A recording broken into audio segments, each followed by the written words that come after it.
नमस्कार विद्यार्थी मित्रांनो, MPSC गट क साठीची ही बातमी आहे। अन्न व पुरवठा विभागातर्फे जे मागणी पत्रक आहे जाहीर करण्यात आलेलं आहे की किती पदांची जागा आहे किंवा किती पदांसाठी ही भरती निघणार आहे किंवा कुठल्या जिल्ह्यांमध्ये असणार आहे किंवा विभागनिहाय ह्या जागा सांगण्यात येत आहेत।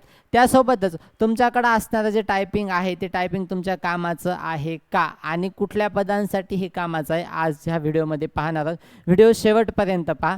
नेमकं सांगण्यात काय आलेलं आहे की 230 जागांची भरती किंवा मागणी पत्रकामध्ये जाहीर करण्यात आलेलं आहे। कुठल्या विभागातून? अन्न व पुरवठा या विभागामधून जाहीर करण्यात आलेलं आहे।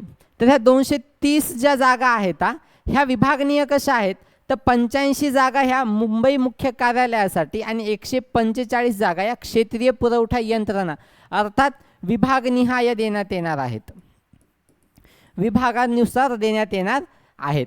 पुढे काय सांगितलेलं आहे की जे टायपिंग सर्टिफिकेट आहे ते तुमच्यासाठी कामाचं आहे का, ह्या मुद्द्याविषयी आपण व्हिडिओच्या शेवटी बोलू। पुढे काय सांगितले ते पाहूता की नेमका आता जे डिव्हिजन आहेत, कोकण विभाग झालं, पुणे विभाग झालं, नागपूर विभाग झालं, अमरावती विभाग झालं, नाशिक विभाग झालं, यांच्यासाठी किती पदांची संख्या आहे किंवा किती जागांसाठी ही जाहिरात निघालेली आहे।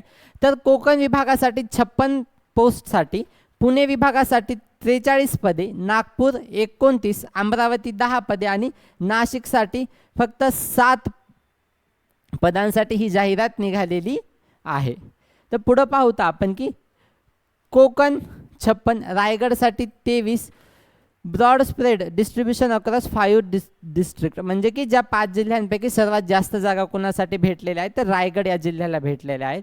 त्यानंतर पुणे 43, पुण्याला 15 एवढ्या जागा आहेत। त्यानंतर नागपूर 29 पदे, 18 जागा नागपूरसाठी आहेत। त्यानंतर अमरावती 10, यवतमाळ, अमरावती विभागात जर यवतमाळ या जिल्ह्याला संपूर्ण जागा भेटलेल्या आहेत। अमरावतीमध्ये 10 पदांसाठी जाहिरात होती किंवा 10 पदांचं मागणी पत्रक होतं, तर त्या संपूर्ण जागा यवतमाळ या जिल्ह्यामध्येच आहेत।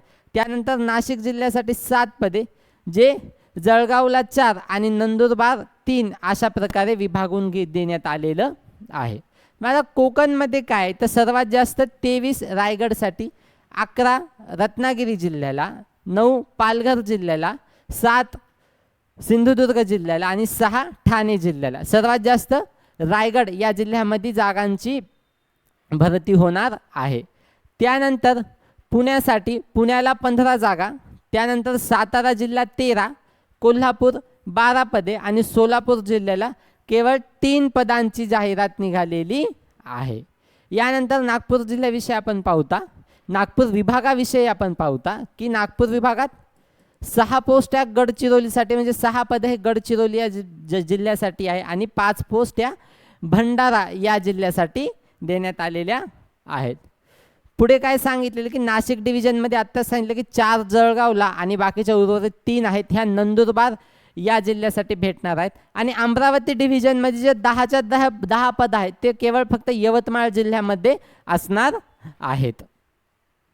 यानंतर मुंबई हेड ऑफिसला आपण सगळ्यात अगोदर पाहिलं की 85 पदं असणार आहेत। ह्या अशा प्रकारची ही जी जाहिरात होती ही 85 आणि 143 अशा 2 पदांमध्ये किंवा अशा 2 विभागांमध्ये विभागलेली आहे।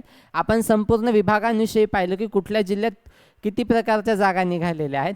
त्यानंतर आपला एक मुद्दा राहिला होता की टायपिंगच्या सर्टिफिकेटचं काय, तर टायपिंग जर तुमची झालेली असेल किंवा लिपिकांसाठी आणखी जागा वाढणार आहेत याची अशी शक्यता सांगण्यात येत आहे, तर मग टायपिंग सर्टिफिकेट असेल तर तुमच्याजवळ राहू द्या। टायपिंगची प्रॅक्टिस असणंही तुमची गरजेची आहे। धन्यवाद।